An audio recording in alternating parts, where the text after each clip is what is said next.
Hello and welcome.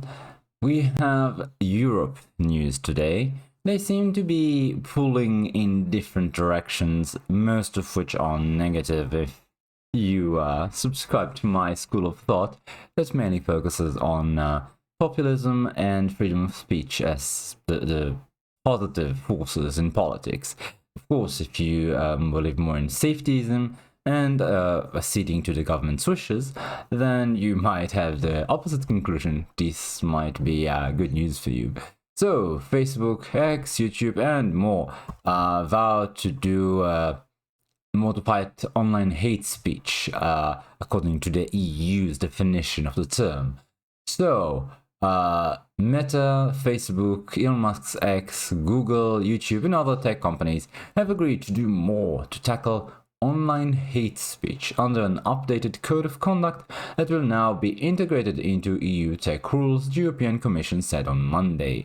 Other signatories to the voluntary code set up in May 2016 are Dailymotion, Instagram, JukesVideo.com, I have never heard of that website, LinkedIn, Microsoft, hosted consumer services, Snapchat, Rakuten, Viber, TikTok, and Twitch. Notice that TikTok has been campaigning on the basis of freedom of speech to avoid being banned on the US, and now they are perfectly agreeable to hate speech laws. So I would not trust a single word they're saying, because they're hypocrites. Quote, in Europe there is no place for illegal hate, either offline or online. I welcome the stakeholders, notice the WEF language, World Economic Forum language. I welcome the stakeholders' commitment to a strengthened code of conduct under the Digital Services Act, EU Tech Commissioner Henna Viruken said in a statement. The DSA requires tech companies to do more to combat illegal and harmful content on their platforms. Compliance with the updated code could impact regulators' enforcement of the Act, EU officials said. Under the revised code, the companies pledged to allow not-for-profit or public entities with expertise on illegal hate speech to monitor how they review hate speech notices and to assess at least 2/3 of these notices received from them within 24 hours.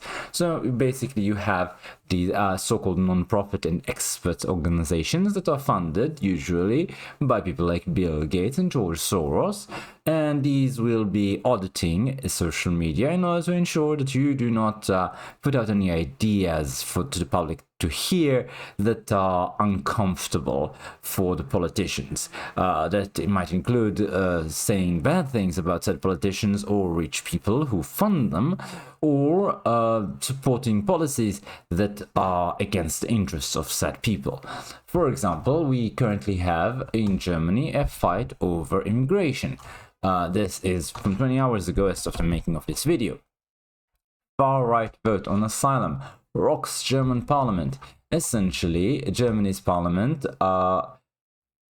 used to have what they call a firewall against working with the AfD, the Alternative for Germany, which is the most far-right party there, even though if you check the policies, they're really quite moderate. We're talking mostly 90s Democrats policies, that they are not anything remotely close to fans of the Austrian painter. But they are considered far-right and persona non grata in the German parliament, and usually nobody works with them. However, the conservative CDU party has passed a resolution against immigration with the aid of the AfD. And conservative CDU leader Friedrich Merz defended his actions as necessary. The Chancellor Olaf Scholz slammed the move as an unforgivable mistake. And essentially, they're saying that the plans are sort of a prequel to actual legislation that they are trying to pass on Friday, again with possible AfD backing, aimed at curbing immigration numbers and family reunion rights. So wanting less migration into your country, especially from third world countries with very different standards for behavior, culture, religion, and so on. And when I say religion, it's not just the fact that they come from a different religion, but rather that they do not believe in the separation of church and state.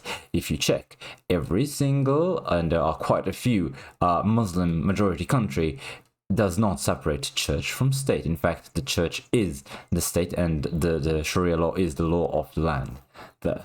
So the proposed measures are highly unlikely to come into effect this side of February's snap election, and if they did, could clash with the EU law. That is the kind of policy that you should not be allowed to support on social media, according to the new rules, I would expect, wanting less immigration. Referring to the AfD's support for the motion, the CDU leader told the Bundestag that the policy wasn't wrong just because the wrong people back it, which is, in my opinion, both true and silly, because, like I said, the AfD is hardly hardline Republicans. These are not far-right people. These are essentially people that 10-20 years ago would be considered left-wing. So the CDU leader said, how many more children have to become victims of such acts of violence before you also believe there is a threat to public safety and order? This is, of course, after a tragedy that was committed by a migrant from, like I said, a third world country. The CDU leader, tipped to be Germany's next chancellor because of his party's leading position in the polls, has also insisted he has neither sought nor wants AfD's support.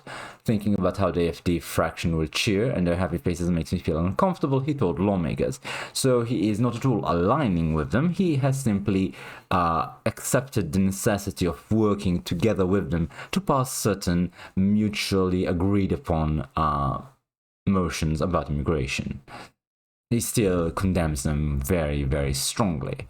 Chancellor Scholz, a social democrat whose coalition government collapsed last year, castigated Merz for his actions. Since the founding of the Federal Republic of Germany over 75 years ago, there has always been a clear consensus among all Democrats in our parliaments we do not make common cause with the far right. Now, I would argue that what you have is a parliament that is entirely composed of far left to centrist parties, with the AfD being centrist, and what you call far right has no resemblance whatsoever to actual far right parties, not to mention that your historically far-right parties, aka the mid-century Germans, the fans of the Austrian painter, were in fact socialists. It's in their name, it's in their policies, and so they are closest to you politically in the current parliament. However, such observations, I assume, would soon be considered hate speech, so I should probably learn to keep them to myself, considering the new changes that the EU is trying to impose upon the internet. Hopefully the influence of Donald Trump in the White House will counteract this, so that at least as someone who does not live within the European Union, I will not be nearly as affected by the new censorship. Now, Remix News is reporting on calls to ban the CDU in addition to the AfD. We're talking here about demonstrators from the far left, or they would be considered just left by the people in Germany, I suppose, gathered in Berlin after the CDU and the AfD voted together to pass a groundbreaking law to tighten immigration. The Bild reports they are calling for a ban on the CDU and the AfD, which incidentally, according to polling together, have over 50% of the voting population supporting them. So now the far left has decided that over half the country is completely outside the bounds of normal political discussion and should be condemned so strongly that they should just be banned from politics. This is an interesting idea. I wonder how the idea of democracy actually meshes with the new proposed bans, because as far as I remember, the whole point of democracy was the will of the people being imposed, as opposed to some sort of minority that strongly backs everything the government does, and especially a minority that backs everything that people from Brussels, who manage the European Union, support. Because really, if you check it out, you will find that the local left in the European Union, pretty much in every country, is just a subsidiary of the greater left-wing movement, both European Union wide as well as globally. They use the same language and they push for the exact same policies. I'm talking here about the carbon footprint stuff, the climate change stuff. We're talking about policies on, for example, transgender children, immigration, monetary policy in terms of the printing money and so on. You'll find that there is lockstep between all of these parties. So apparently anyone who does not support this sort of movement is, according to the left now, outside the bounds of the democratic game and just should be banned. Let's see how it works for them. So, what do you think about the new moves the European Union is making? Are you concerned about the shift rightwards by the public in Germany? Or do you believe that this is perfectly natural and a response to the very strong controls on public speech that have been imposed so far? It does not seem as though those controls are going to be loosened. In fact, clearly they are going to be tightened just now.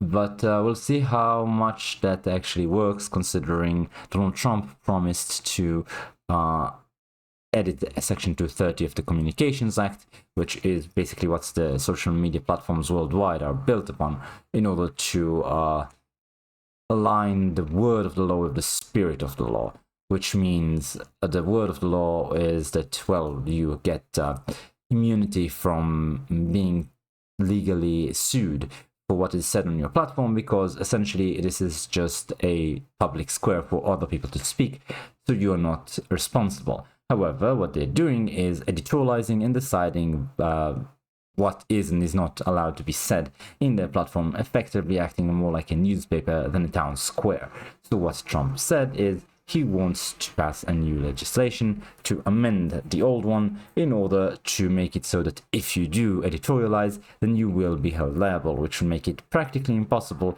for any social media platform to exist without actually allowing people to speak freely. If he actually does as promised, and so far he has a very good track record of fulfilling promises, then I do believe that the new legislation from the European Union in order to censor speech might get into some trouble, certainly outside of the EU. We'll see how it goes. Thanks for watching, like, comment, subscribe, and I'll see you next time.